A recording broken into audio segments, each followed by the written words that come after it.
Okay, real question. And I want you to actually think about this before you answer.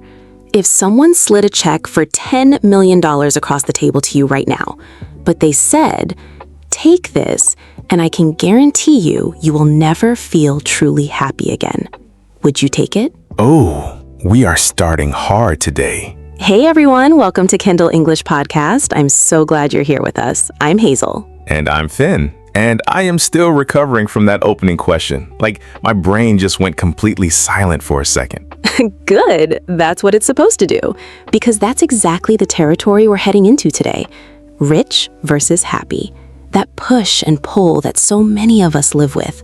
The desire for financial security on one side, and the desire for a life that actually feels worth living on the other. And the reason that question is so disorienting is that most of us assume those two things go together, right? Like, of course getting rich would make you happy. That's the whole point. And yet, research and lived experience keeps suggesting it's way more complicated than that. And which is exactly why we need to talk about it. We've been exploring so many of these big, real-life questions lately on the show.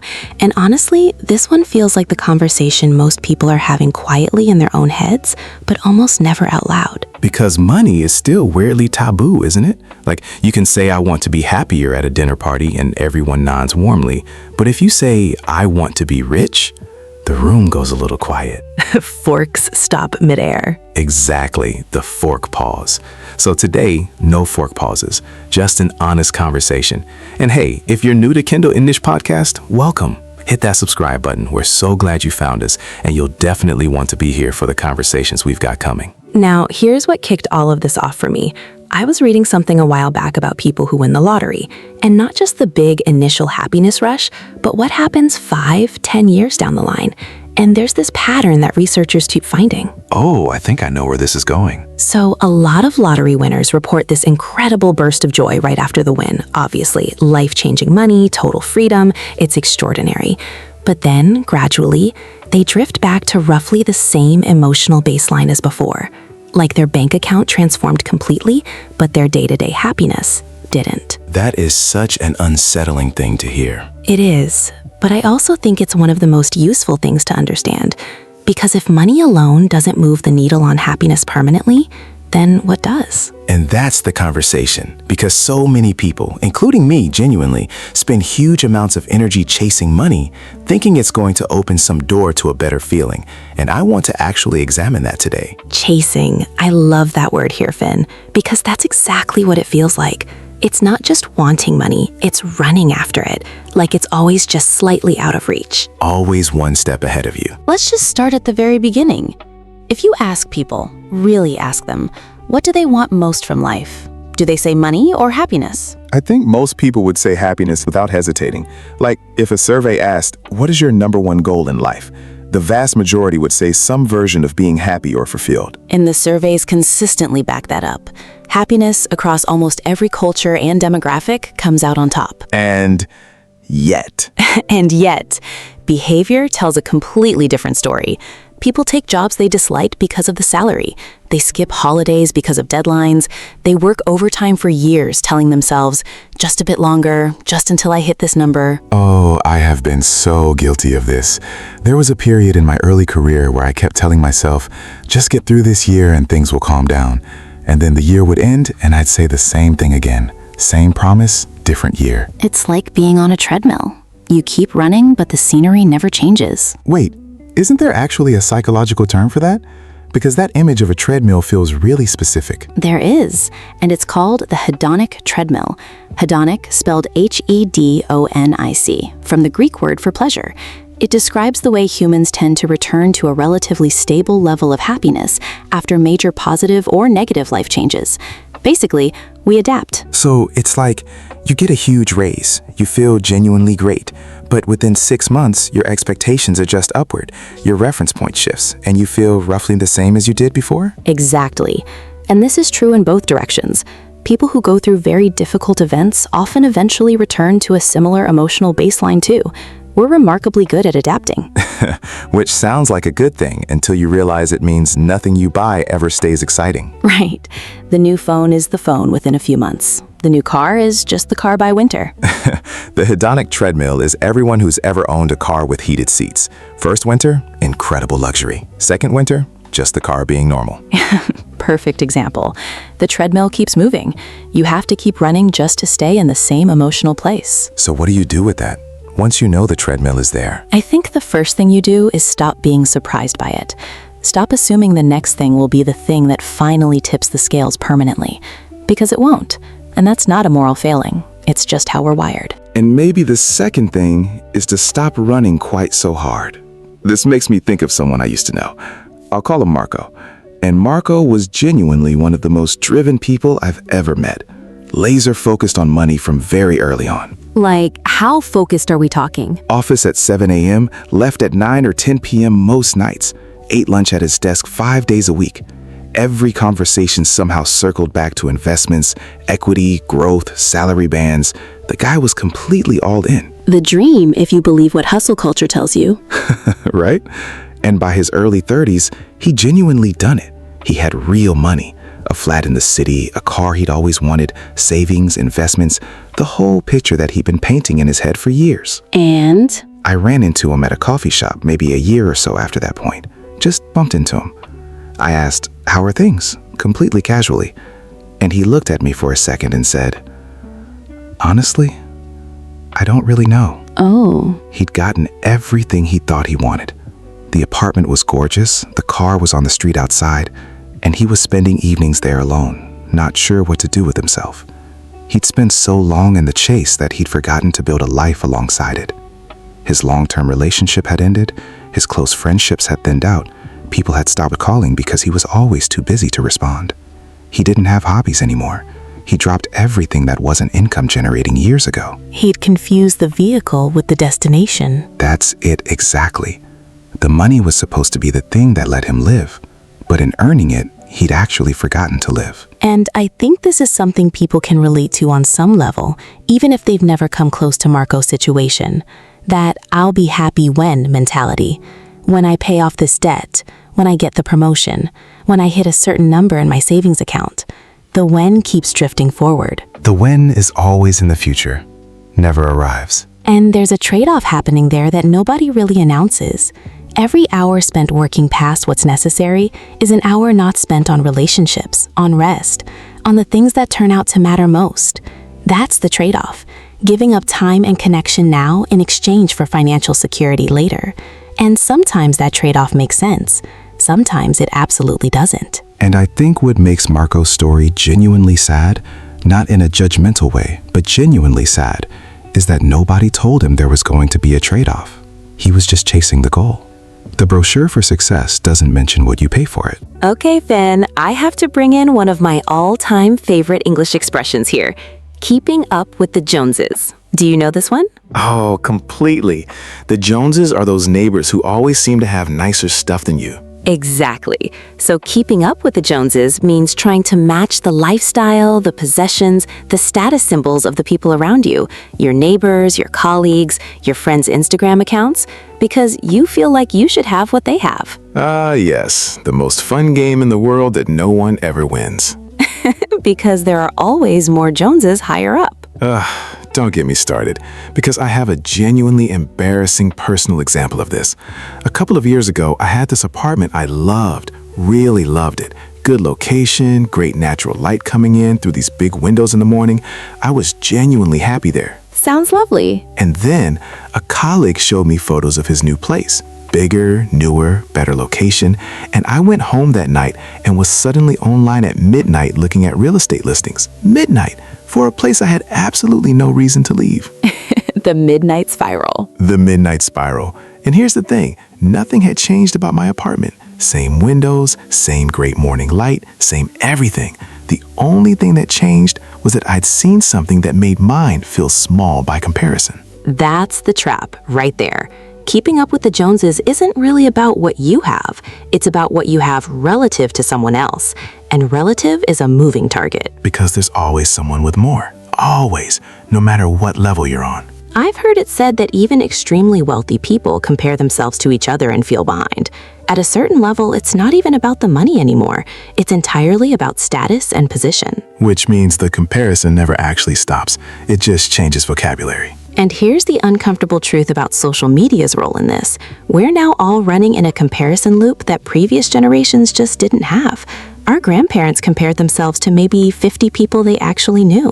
We're comparing ourselves to thousands of curated highlight reels every single day. And highlight reels, by definition, don't show the bad days, the debt, the anxiety, the relationship that's quietly falling apart behind the beautiful kitchen renovation. So we end up comparing our inside to everyone else's outside, and our inside always seems to come up short. The hedonic treadmill and the Joneses feeding each other. It's a whole ecosystem of never quite enough. Okay, let's actually talk about what the evidence says, because I think this conversation can tip into pure philosophy if we're not careful. And there are some genuinely useful and concrete things to know here. Please, yes. So, one idea that keeps appearing in research on money and well-being is the concept of a threshold. The idea that money genuinely does improve happiness, but up to a point. And below that threshold, more money makes a very real difference to your life. And I think this is critical to say clearly, because money can't buy happiness is one of those phrases that can sound a bit dismissive if you're someone who's genuinely struggling. Like, tell that to someone who can't make ends meet. Make ends meet. And I want to land that phrase properly because it's so useful. To make ends meet means to have just enough money to cover your essential expenses, your rent, your food, your bills, to make your income stretch to the end of the month. The ends being the start and finish of your budget. Right. And when you can't make ends meet, when there's genuine financial stress, when you don't know how you'll cover the next bill, that stress is physical. It affects sleep, health, relationships, cognitive function. Financial precarity is genuinely materially harmful. So in that context, money absolutely can buy happiness, or at least it can buy the absence of a very specific and very damaging kind of suffering. Exactly. The first layer of money, the layer that covers security, matters enormously. And I don't want anyone listening to walk away thinking this episode is dismissing that reality. But the idea is that there's a level, some point of being financially comfortable, where more money stops buying proportionately more happiness. Financially comfortable, yes. And I love that phrase because it's quieter than rich. Financially comfortable means you're not anxious about money. You can cover your needs, you have some savings, you can occasionally treat yourself. You have a buffer if something goes wrong. It's not private jets. It's breathing room. And that breathing room, that security, seems to be where the real happiness gain is. Yeah, and beyond that point, the data gets more complicated. It's not that more money hurts, but the relationship between more money and more happiness becomes much weaker and much less predictable. What seems to make a bigger difference then, once you're above that threshold? Relationships, consistently. Having people you feel genuinely connected to. Meaningful work. Not necessarily high-paying work, but work that gives you a sense of purpose or contribution. Health, autonomy, feeling like you have some control over your time. Time is the one people underestimate, because time is the thing money promises to buy you eventually. But a lot of high earners end up with less time, not more. And that is one of the most common trades people make without realizing they've made it. Okay, I want to go back to the hedonic treadmill for a moment, because I think there's more here. Specifically, is there anything that kind of resists the treadmill? Things that don't fade the same way? Yes, and this is one of the most useful bits of all of this, actually. So the research tends to suggest that experiences resist the treadmill better than possessions do. Meaning buying a thing fades faster than going somewhere or doing something? Broadly, yes. And there are a few reasons. One is that you can't really compare an experience the same way you compare objects. It's harder to feel like your holiday was smaller than someone else's holiday in the same stinging way you can feel like your car is smaller. And experiences are social. You share them, you remember them together. And they tend to grow in the retelling. Memories improve over time. The annoying parts fade, and the meaningful parts get richer. Oh, this is so true. I want to tell you about a concert I went to. I completely splurged on it. Definitely could not really afford it at the time. Ooh, splurge. Go on. So to splurge means to spend more than you normally allow yourself on something you really want, like a deliberate treat. And I splurged on tickets to this outdoor jazz festival. Big name, beautiful venue, summer night, the whole thing. Sounds perfect. It rained. It rained. Not a light drizzle. It genuinely poured. We were soaked within 20 minutes. Our shoes were ruined. Everyone's hair was plastered flat. And it was one of the absolute best nights of my life. The rain made it better. The rain completely made it better because suddenly everyone there was in it together. There was this shared absurdity, and I still talk about that night. I can describe exactly what it smelled like, what song was playing when the downpour started, whereas I genuinely cannot name a single thing I bought that same month. The experience outlasted everything else. By a long way. And interestingly, I would have been much more upset in the moment if I'd splurged on, say, a piece of furniture and it got damaged. Because a possession being ruined feels like a loss, but a plan going sideways in a funny or unexpected way, that just becomes the story. The experience absorbed the imperfection and turned it into meaning. Which is basically what life is, isn't it? Okay, here's where I want to push back a little. And Hazel, I'm genuinely curious how you answer this. Is there a risk that conversations about contentment become an excuse? Like, I'm just focusing on being happy, as a way to avoid putting in real effort? That's a fair challenge. And I think the answer is yes, there can be. But I draw a line between contentment and complacency. Walk me through that. Contentment, real contentment, isn't resignation. It's not giving up. It's more like being at peace with where you are while still being curious about where you could go. You're not torturing yourself about the gap between now and some imagined future, but you're still interested in growing. Whereas complacency is more like, I've stopped trying. I'm just settling. That's a different energy. Completely. And actually, I think the genuinely happiest people tend to have both. They feel grateful for what they have, and they're excited about what they're working toward. Neither anxiety about the past, nor dread of the future. They're in the moment, which is a phrase that sounds almost too simple, but It's so much harder to actually do than it sounds. so much harder. Be in the moment, it means being fully present in what's happening right now, not rehearsing future conversations or replaying past regrets while life is going on in front of you. And it's a skill that requires practice. You know, I was thinking about this. There was a period in my mid-20s when I was teaching English abroad. I was earning almost nothing, like budget was extremely tight. And yet, when I look back at that time, it's one of the periods I feel the most warmly about. Why do you think that is? I had time, real time. I'd explore on weekends, cook meals with friends I just met, sit in cafes for hours with a notebook. I wasn't planning a career trajectory. I wasn't comparing myself to anyone on LinkedIn. I was just there, in it. You were in the moment before you had the language for it. Exactly. And I don't want to romanticize financial difficulty. I also had genuine anxiety about money during that time, real stress about making ends meet. But somehow, alongside that stress, there was also this quality of presence that I find harder to access now that my financial situation is more stable. That's such an honest and interesting thing to say, because it kind of complicates the simple story, doesn't it? Stability doesn't automatically bring presence. Sometimes the people with the least certainty are forced to be the most present. Because they can't afford to be anywhere else. Can we slow down on the word rich for a second? Because I think it means genuinely different things to different people, and some of those differences are enormous. Ask 10 people what rich means and you'll get 10 completely different numbers. Right? To someone earning minimum wage, a salary of $60,000 a year might sound rich. To someone in tech in a major city, $1 million a year might feel like just comfortable. These reference points are all over the place. Which loops right back to the Joneses. Rich is almost always relative. And then there's another way to use the word that I find really meaningful. Being rich in non-financial ways. Rich in time, rich in relationships, rich in experience. Some of the most genuinely rich people I know don't have a lot of money at all, but they have time to show up for people. They have work that they believe in. They have a sense of their own place in the world. And then there are people with very significant bank accounts who feel almost impoverished in those ways. Back to Marco. Back to Marco. You know, in Japan, and I know we have a lot of listeners there, there's a concept called ikigai, I-K-I-G-A-I.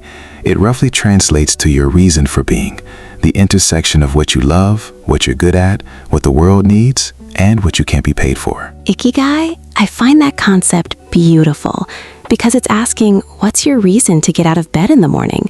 And the answer isn't a salary figure. And a lot of Japanese people, when you talk about genuine happiness or fulfillment, will point to things like meaningful work, community connection, a sense of ritual and purpose in daily life, not necessarily maximizing income. Which is interesting because Japan is also associated with very intense work culture, incredibly long hours, enormous pressure to contribute to the group. The work ethic is absolutely real, but the motivation behind the work is different maybe. It's less, I'm working so I can get rich, and more, I'm working because this is my contribution.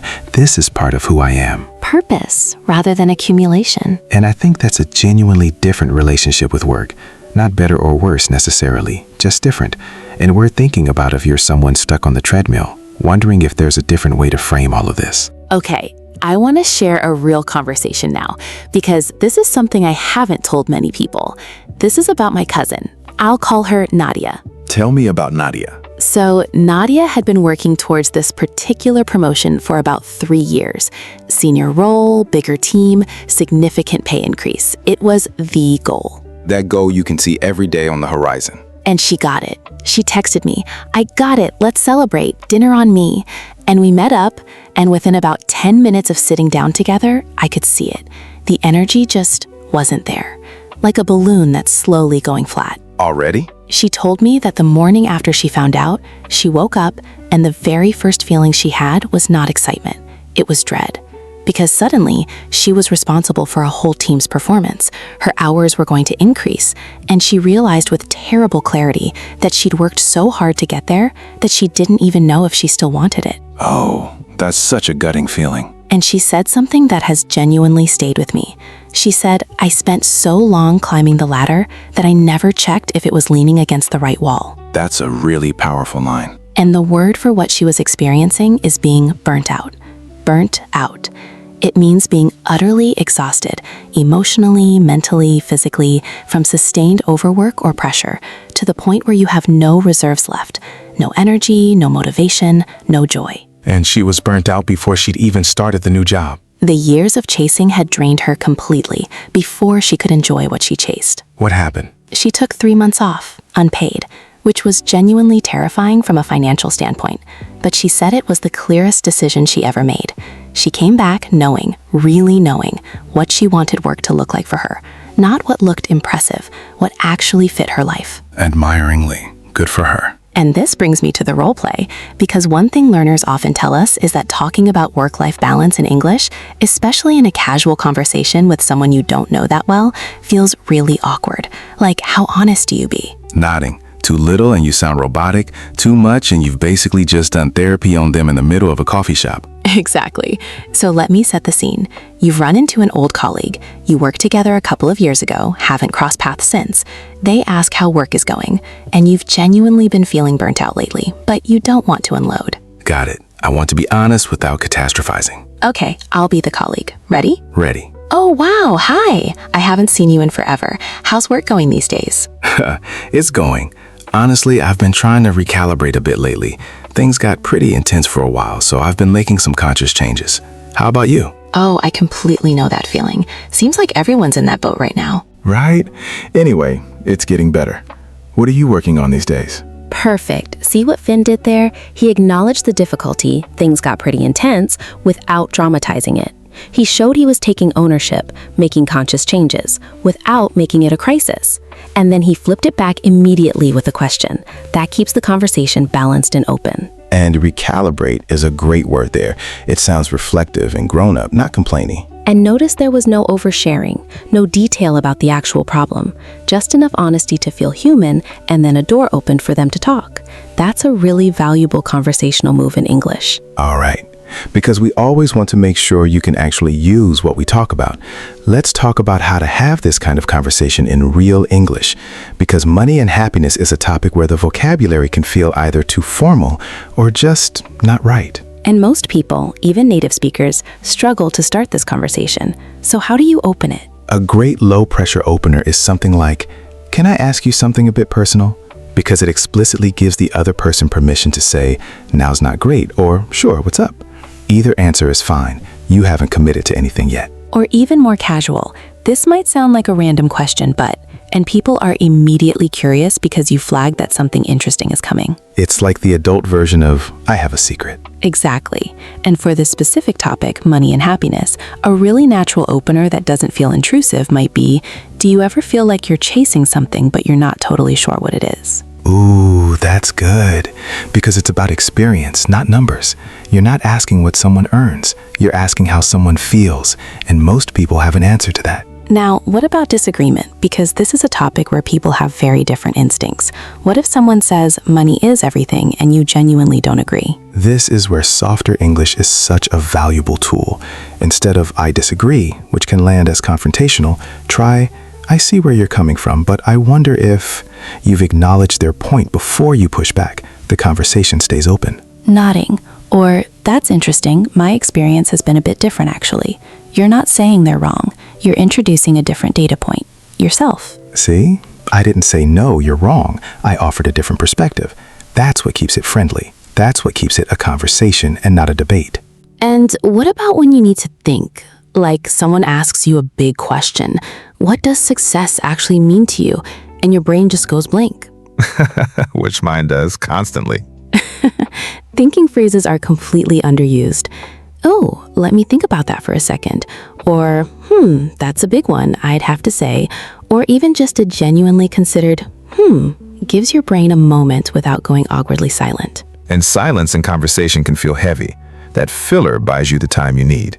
One thing I notice learners sometimes do on this kind of topic, they jump to facts and statistics immediately.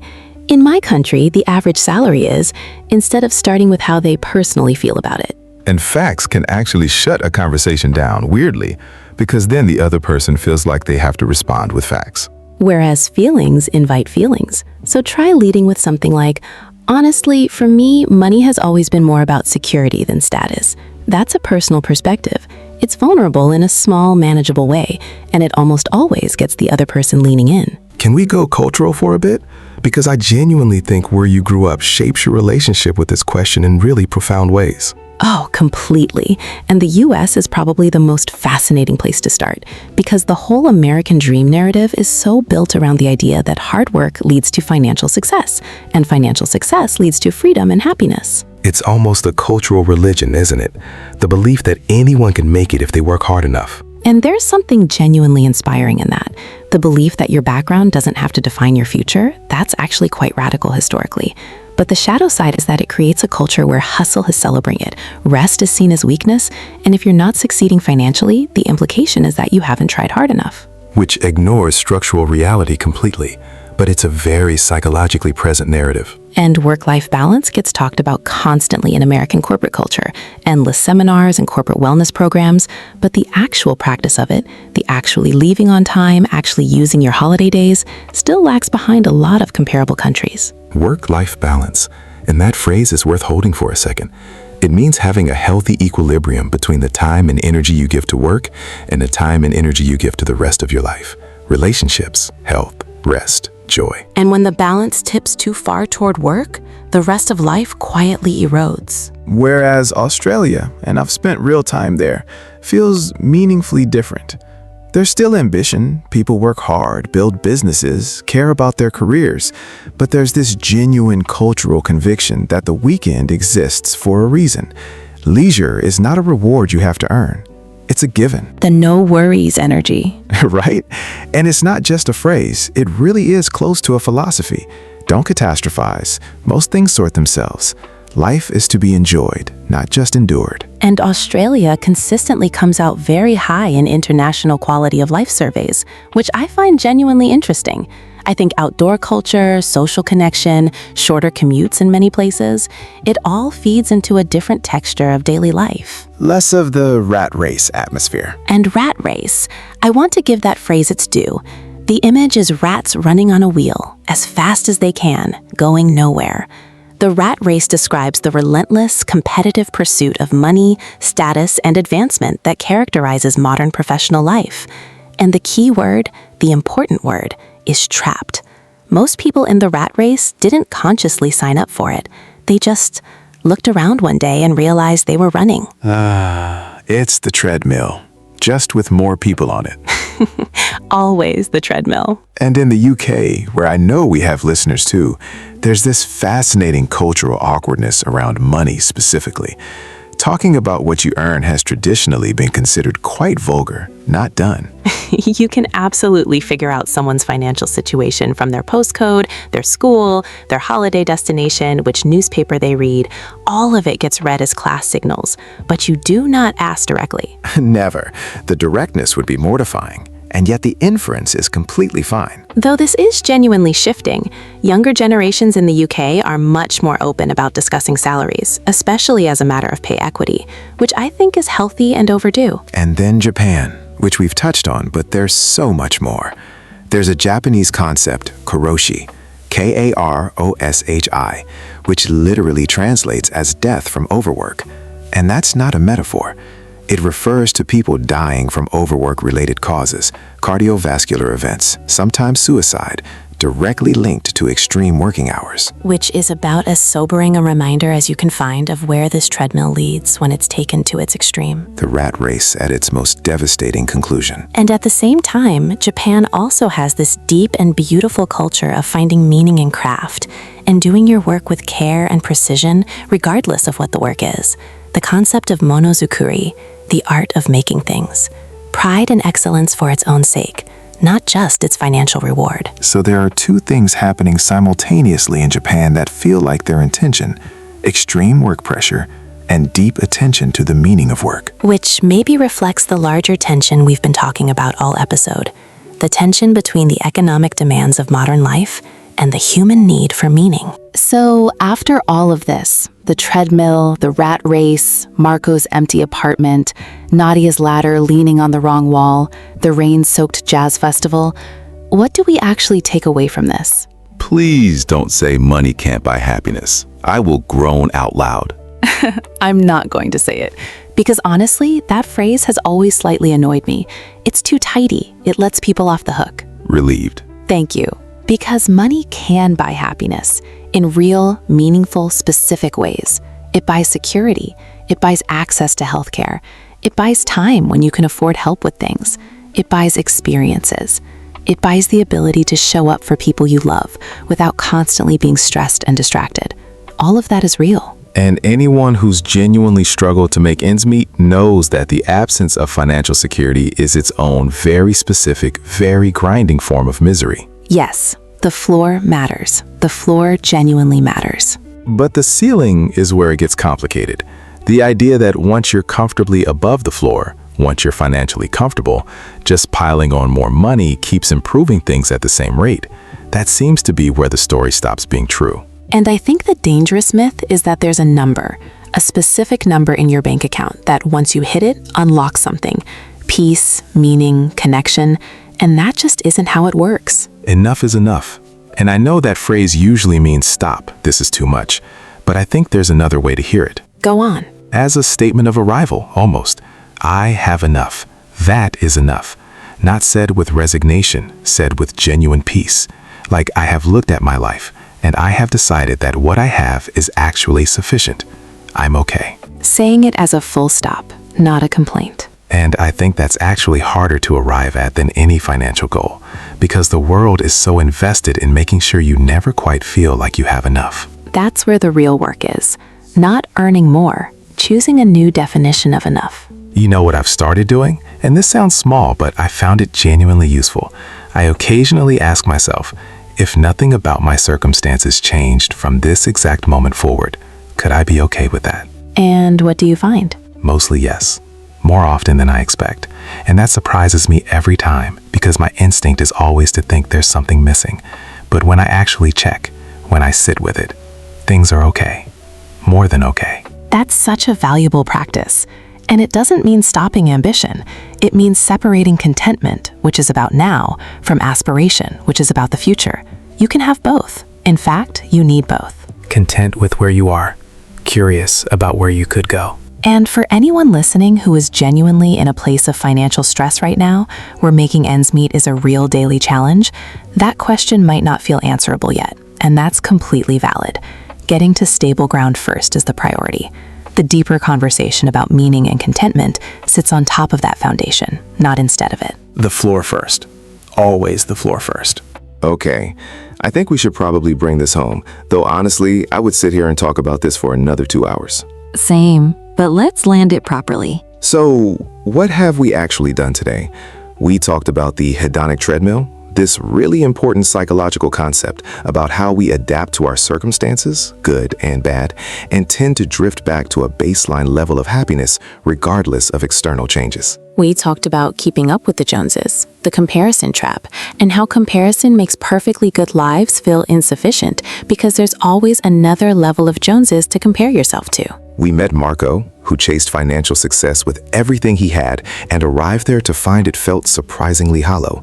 And we talked about why, the trade-offs that get made silently when we're in the chase. We talked about what the evidence actually says, that money matters enormously when you don't have enough of it, that being financially comfortable makes a real difference to well-being, and that above a certain threshold, more money doesn't reliably buy more happiness. We talked about what experiences do better than possessions, including a very rainy jazz festival that cost too much and remains one of my best memories.